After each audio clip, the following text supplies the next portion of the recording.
I'll introduce you to the beginning of Abury, our mission, the challenges we want to solve.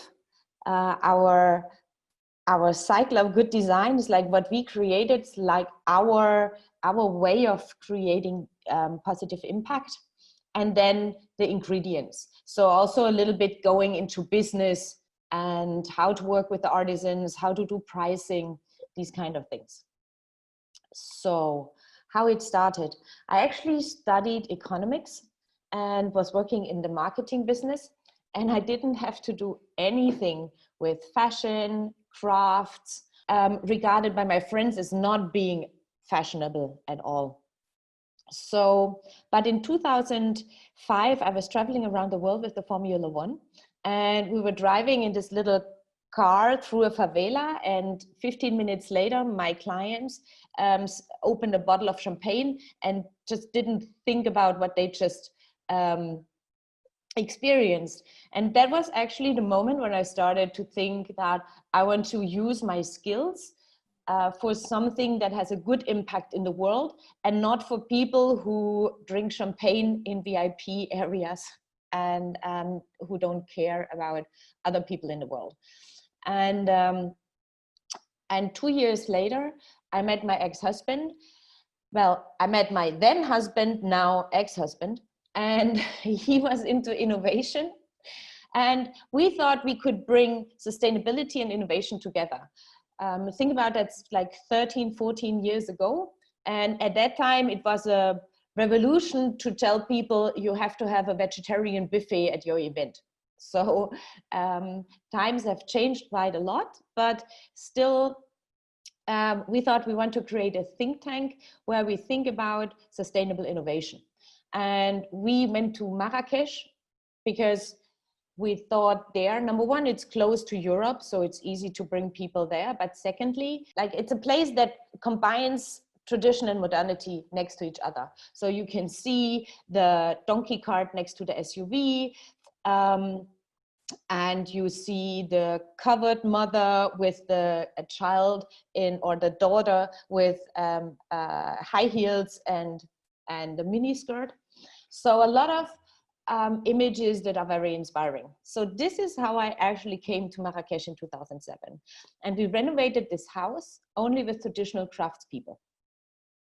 And this is when I got really fascinated about the skills of the people, and I dived into their living conditions, and I learned that they can't actually sustain their families through their work because it's not valued.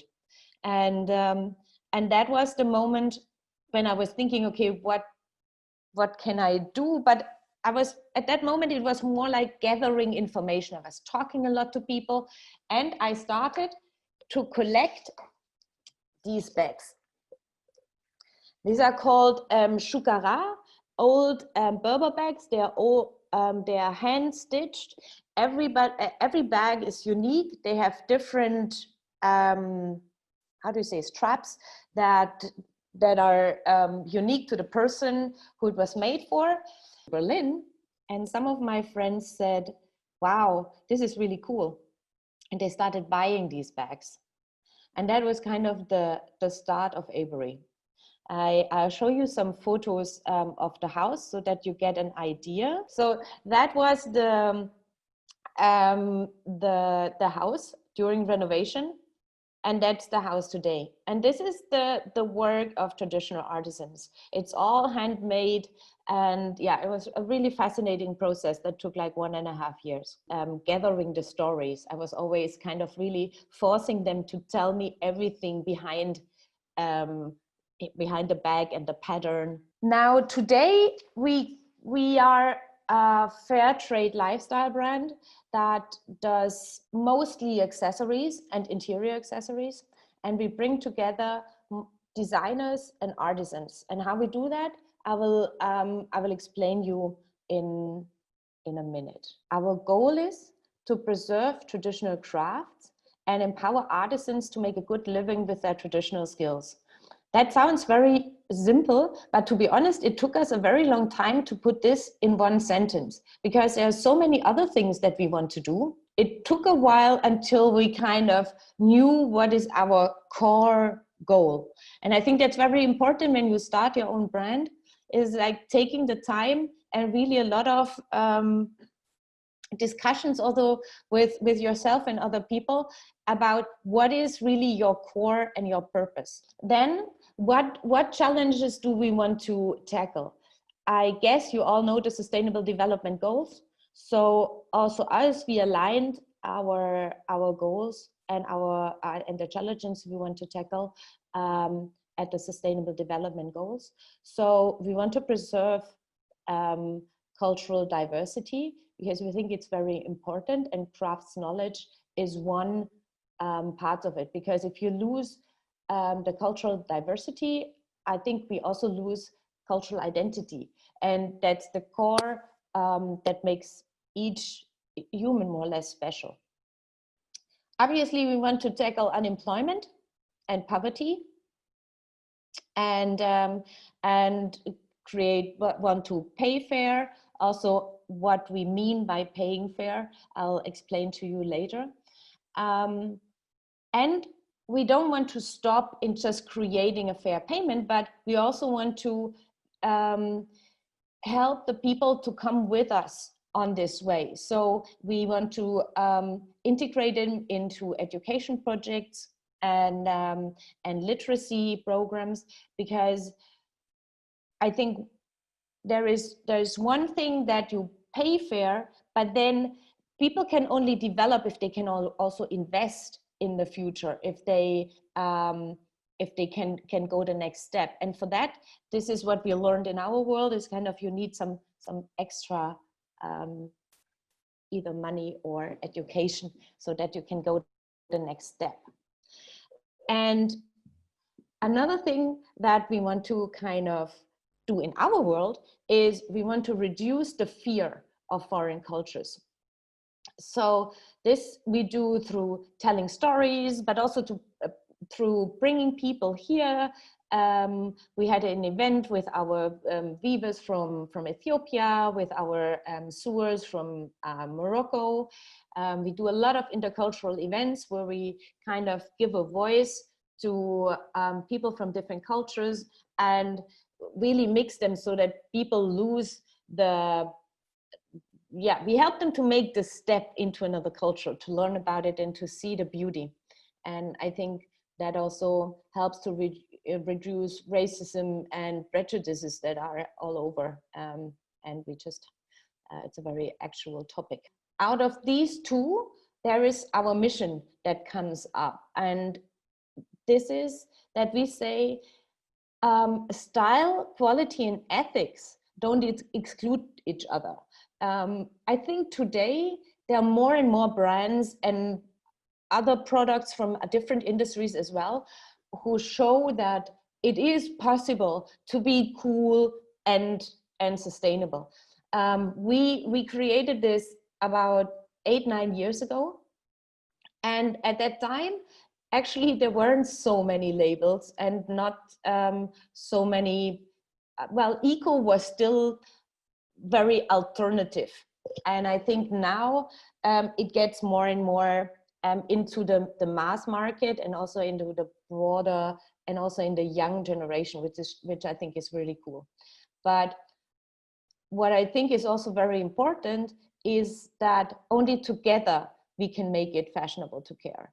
And this is also something that I recommend to everybody. It's kind of, nobody knows everything, and you don't have to try to what you're not so good at. Just try to find a partner who you trust, who is an expert in the field, and then start a cooperation.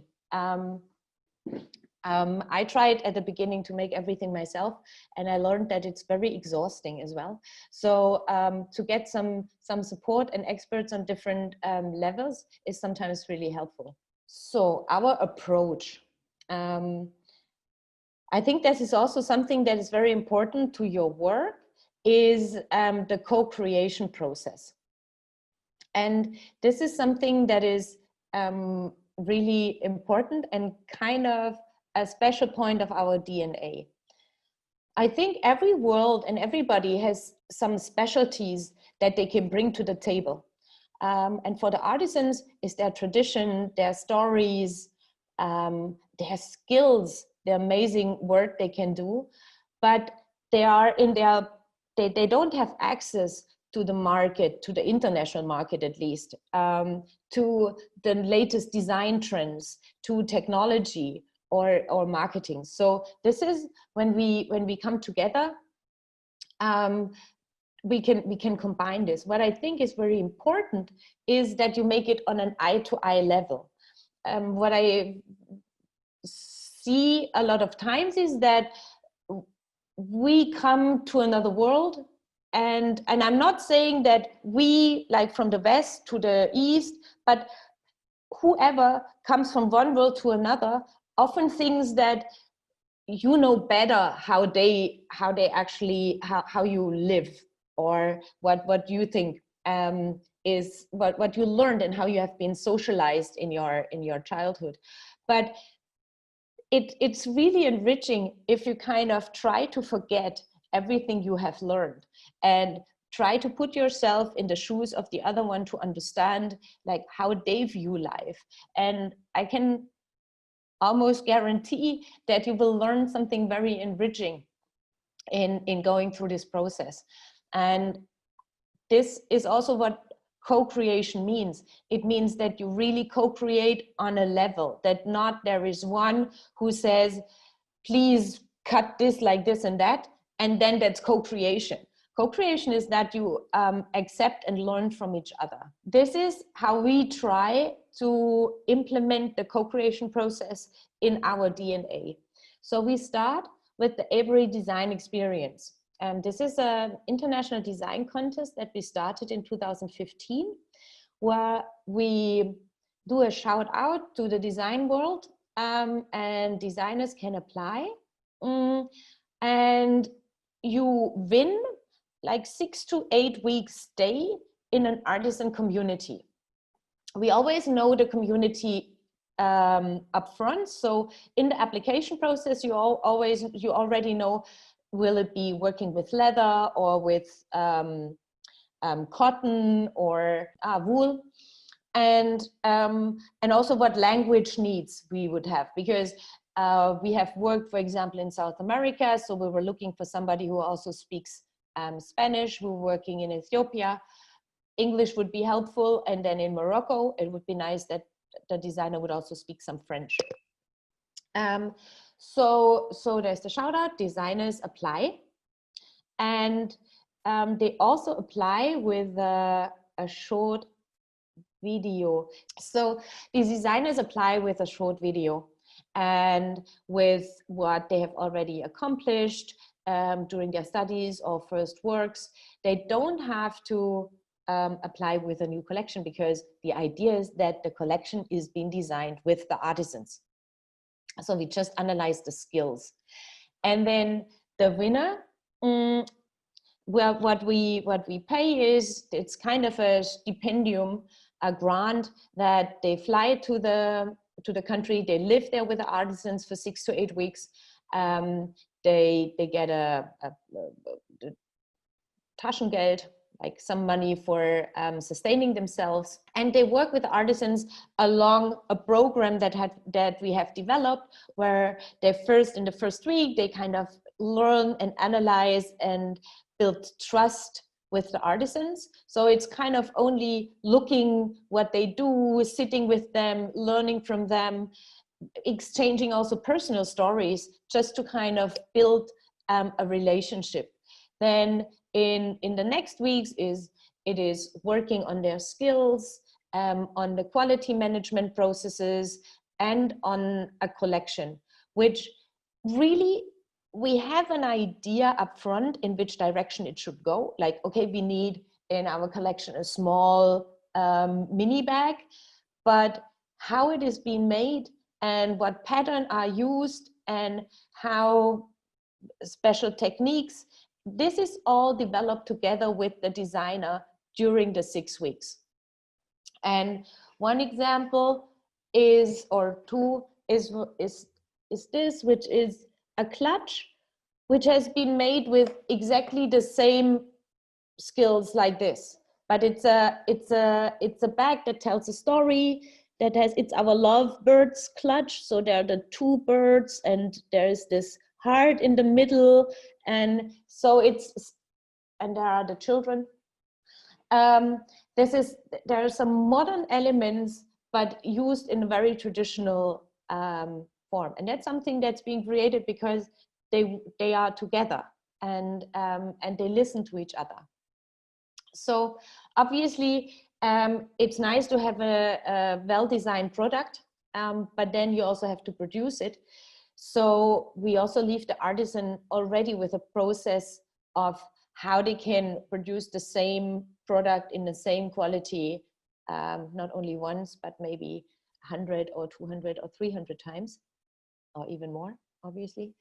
And then it comes to Germany, and we do the sales and marketing, and then we reinvest 50% of the profits through our own foundation in education and community projects in the community that we work with.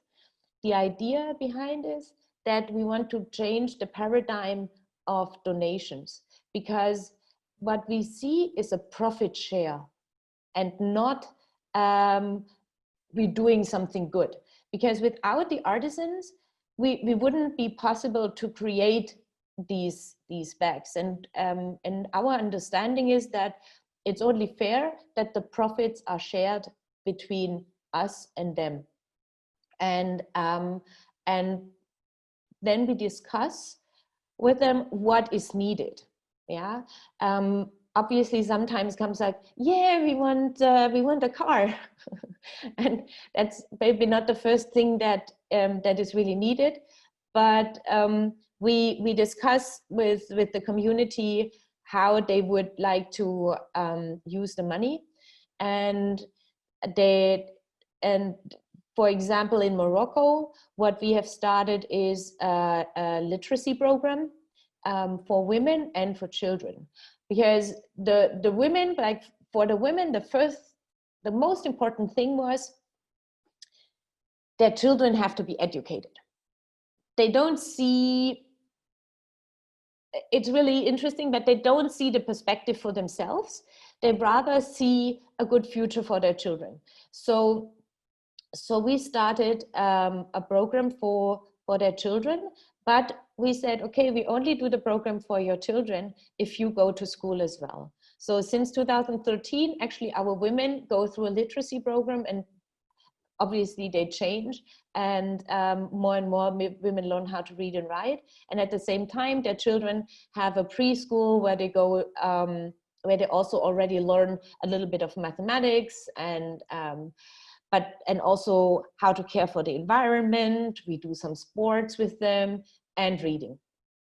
But for example, in Ethiopia, where we also work, we discussed with the people, and there they said, well, for us to produce the quality you want, we actually need new looms. So we started a project, and we invested the profit share with the money into new looms for the community, just to explain a little bit the idea behind. So now I show you the video. It's a short summary of the applications of some designers, and I think it's just, it shows a little bit the spirit behind. Ah no, whoops, here.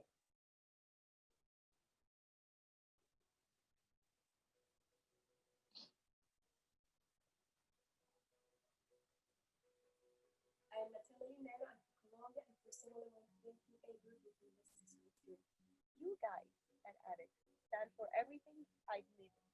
Was like a dream come true. Make a difference.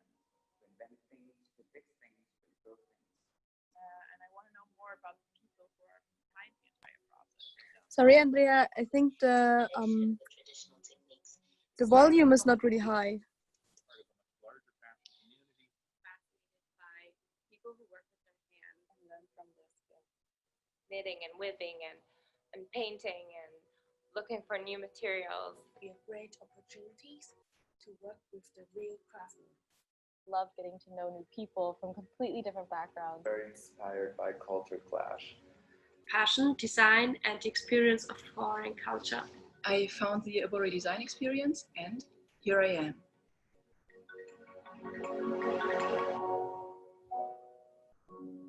And here you see some of the collaborations. This number 2, for example, is Pam, a designer from Zimbabwe who went to Ecuador and was working with the artisans there. Up here was also in Ecuador, but working with wool. That was Daniela, a designer from Spain. And well, number 3 is myself. That was right in the beginning when we started an embroidery school. And number 4 is Adam, who is working with artisans in Morocco. And here you see the results from each of these areas. So, but the most impressive result, I think, for me is number 2, where Pam from Zimbabwe came to Ecuador, and she was working with a saddlery and a community who does baskets. And she was, the first time was that she brought the 2 together, and she created bags out of straw and leather. And that was very experiential and an amazing collection that came out of it, and something that they had never done before, but exactly using the same skills they always used. So here you can see some more photos. What we learned then as well is that ethics are not a USP. So it's everybody's always telling you, yeah, it's important to tell your story. And I agree, it's really important to tell your story. It's super important to be transparent and show where the products come from, where the materials come from. But what I also see is that many people also don't take the time to actually read everything. And it is important to have professional imaging and sales material, and it has to kind of look, well, depending on what kind of look you have, but it has to have a look that stands out so that people get attracted. Coming back to the pricing, which is and was always, I have to say, a very difficult topic. To start with a failure that we have, because it's, I think, always important to not only share the positive things, but also to share things that didn't work. And along our lines, there have been a lot of things that didn't work, I can tell you. But one thing was that we also worked with Chile. And we sent a designer to Chile, and she was working with them. And it was actually supported by a social business and the export organization of Chile, who actually paid us the flight, and they really wanted to make it happen.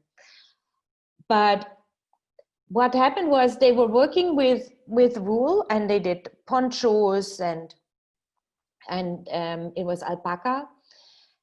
And no matter how hard the designer tried, number one, the material was very harsh. So what we, to get to the quality that we actually wanted to go, we would have to buy wool from another provider, which is actually not what we want to do. Then we tried to kind of get ahead and make something out of the materials that were there.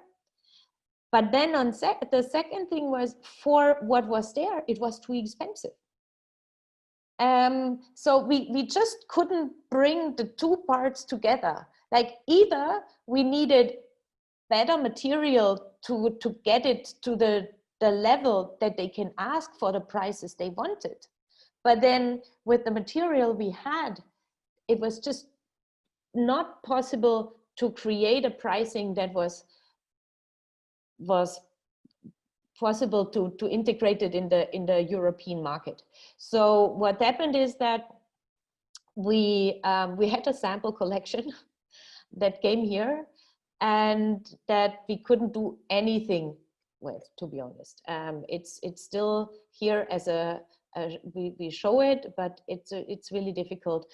What we did in exchange was that we bought for a couple of €1,000 products from them, like simple basic products, so that they still had the feeling that they were valued, and we sold these very basic scarves here in a sale, but for kind of the same price that we bought them.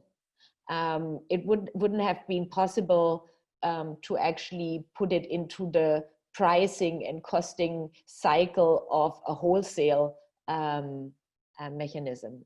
But we didn't lose money, but it was a bit frustrating also for the artisans and for the designer, obviously, to not be able to create a collection that is pricing wise and quality wise ready for the international market.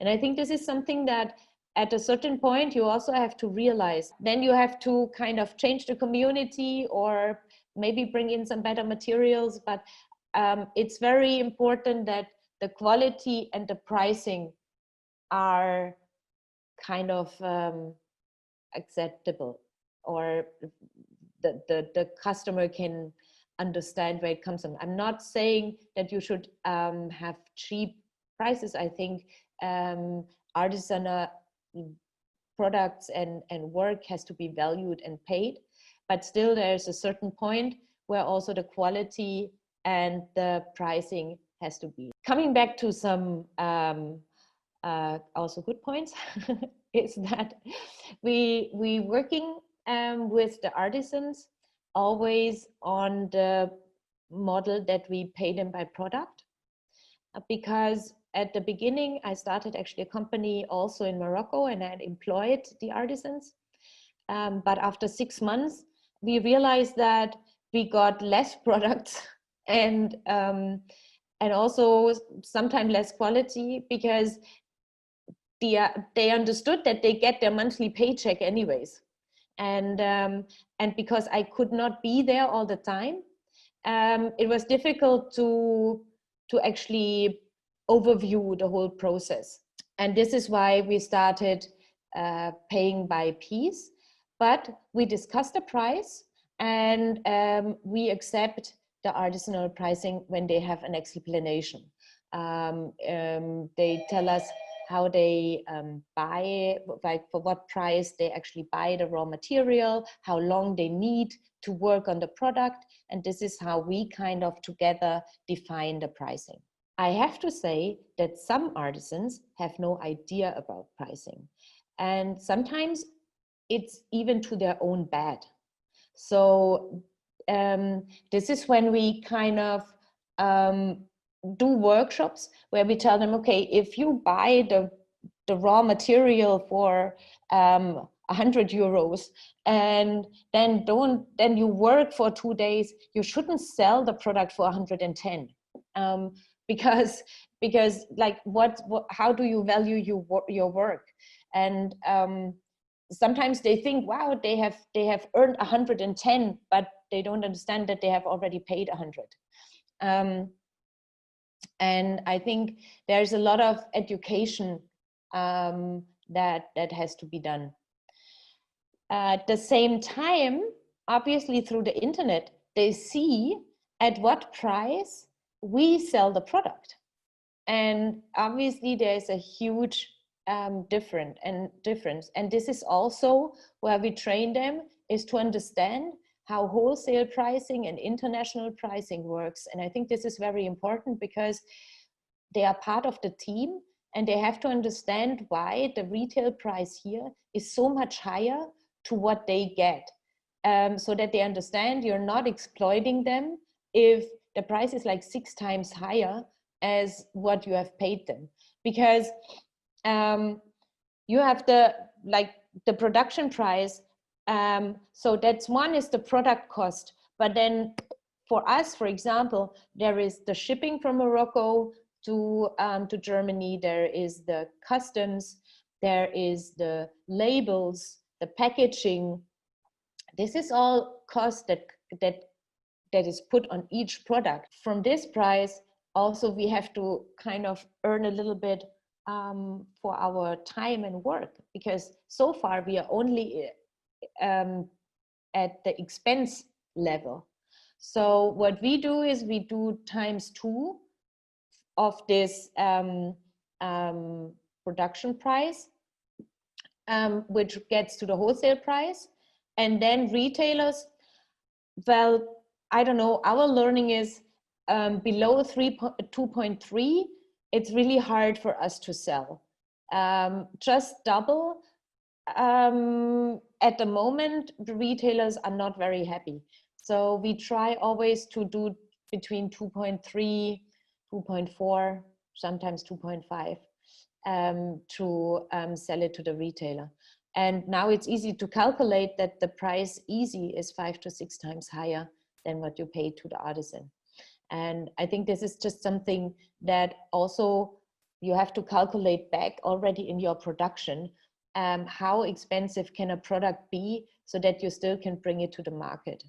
I think it's one of the biggest challenges, especially today when people are used to prices of H&M and Primark and just don't understand that something that is handmade and time goes into it, and you have good materials, that it needs some budget. And there's a lot of educational process also still to be made at the consumer side. So I think it's really important to tell the stories where things come from, explain why some products have this price, so that people understand craziness also that is happening out there sometimes. So how do we sell? Now, we just talked about the pricing, and our still biggest income channel is wholesale.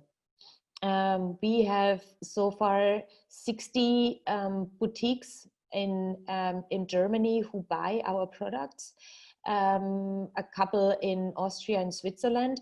These are our biggest markets. For this year, I've also hired a sales representative for the Emirates, because I think our products work very well in Arabic countries. And everybody is always saying like retail is dead. On the one hand, yes. On the other hand, creating your own online store is also very cost intensive. Don't underestimate the building of an online store and the advertising cost you have to put into it to make it really work. We have our own online store, which I actually think is quite nice, but we put a lot of effort in it. It took about a year to kind of put all the images. You have to kind of make all the photos as well, and put all the stories online, and it was an amazing, great exercise, I have to say.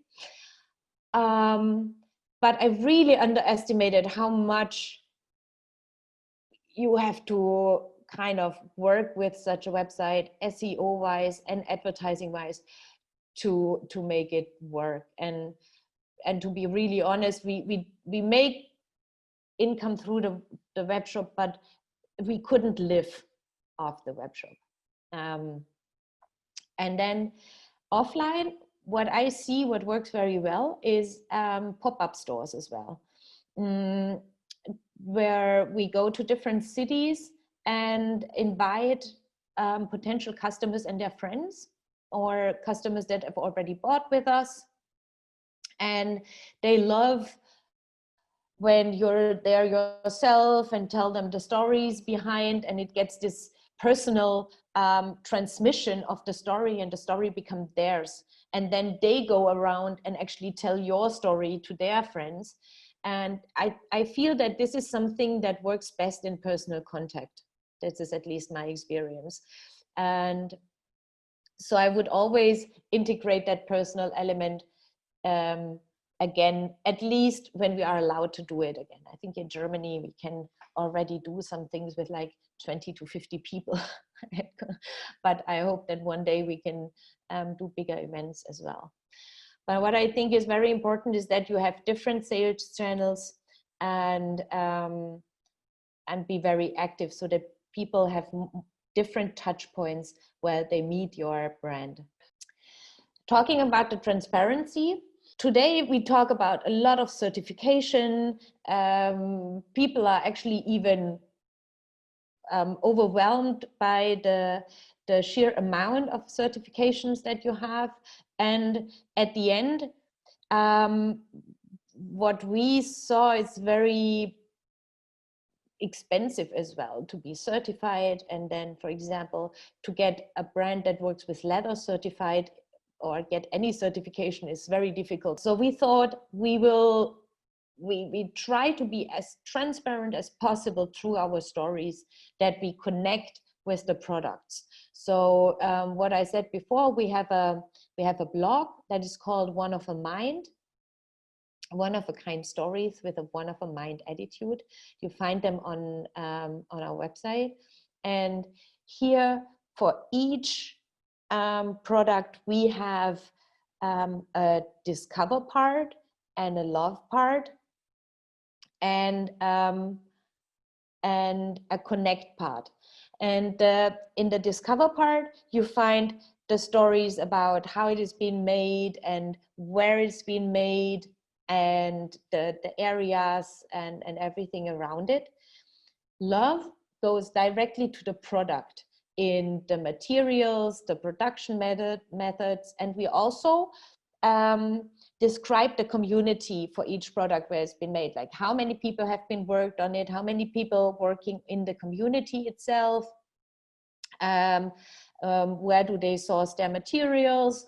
And then we have the connect part where we interview and write stories about the people who actually make it, so that you can start relating to the product on different levels, either through the country or through the product or through the people who made this product. This is as far as transparency goes with us. We put all the photos behind.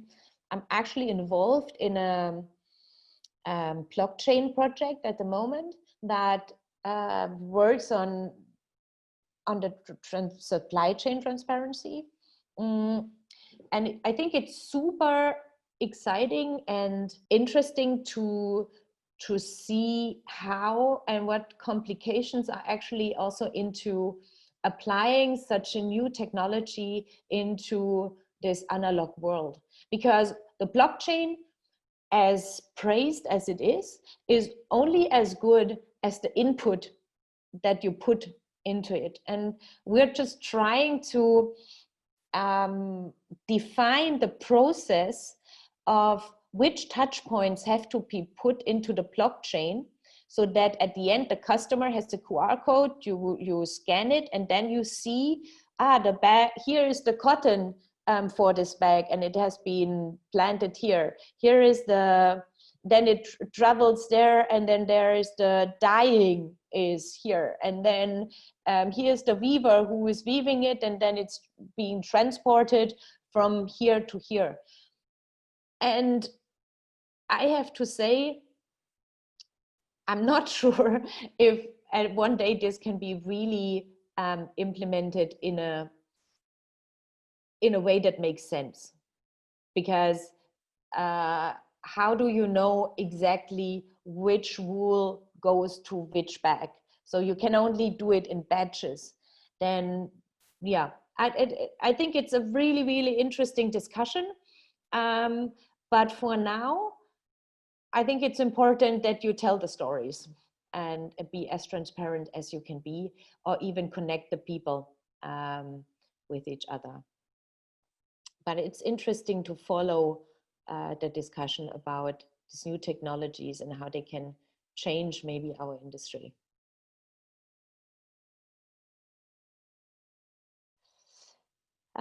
Talking about the sales, also obviously social media plays a big role. We are present on Facebook, Instagram, obviously, Pinterest, and Twitter. We have, and LinkedIn. We have stopped more or less Twitter, and also Pinterest really do not so much. We have some really beautiful boards there, but we saw that it took a lot of time. Like I had one person being responsible for social media, and actually she took like 2 days to make the boards for Pinterest. So that's a bit too much effort. But what I see is that it is a sales channel in the meantime, and it's very good for image and staying in the relevant set of the customer. So if I would choose one, I would at the moment focus on Instagram. But I have to say also that our target group is 35 plus. So if you have a very young target group, there might be even TikTok or some of the other new platforms that are more relevant. So it's always really important as well to analyze your target group and find the right channels to advertise your products. And now coming back to the foundation as well, showing you some pictures. This is our school, and we say that we believe that everybody has amazing skills, but they need an environment where they can blossom. And our goal is to create these environments.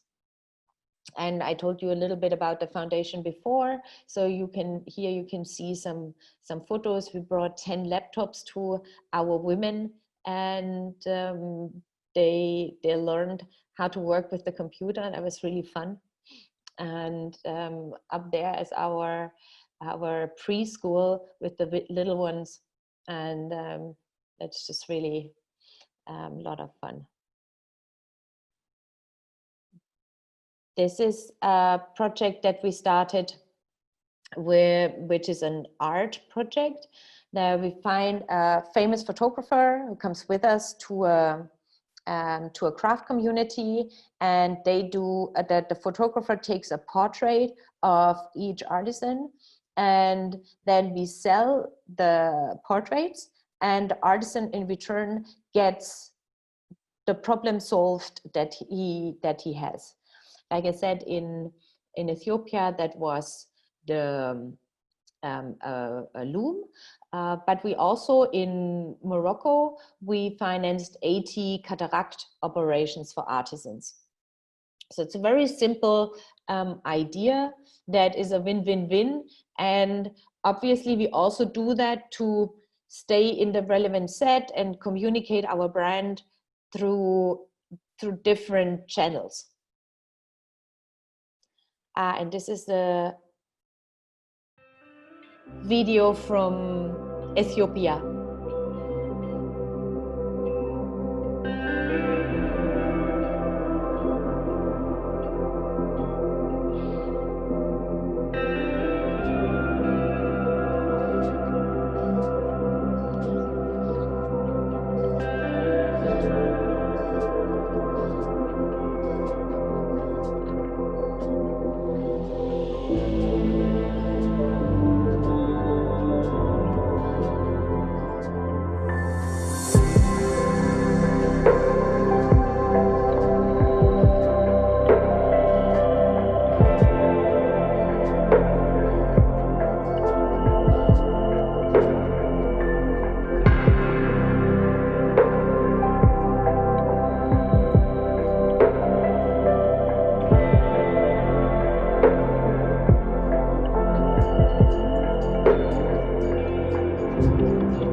have to be creative when you're a small brand. Try to kind of, because you don't have a big marketing budget, so try to create ideas that others then tell your story as your ambassador. So we're a super small brand, and still, if you look at it, it's quite a bit of a conglomerate on sales and marketing and brands and initiatives that come together over time. And finally, we are B Corp. I don't know if you know about B Corp. I think that is a little bit too much to explain it, but the idea behind is that it's using business as a force for good and becoming not the best in the world, but the best for the world. And it's a certification, but it's not on the product level, but on the company level. And I can only recommend you, if you don't know it, to have a look into it, because I think it's a very great community and movement for the future. So, and here, yeah, our contacts.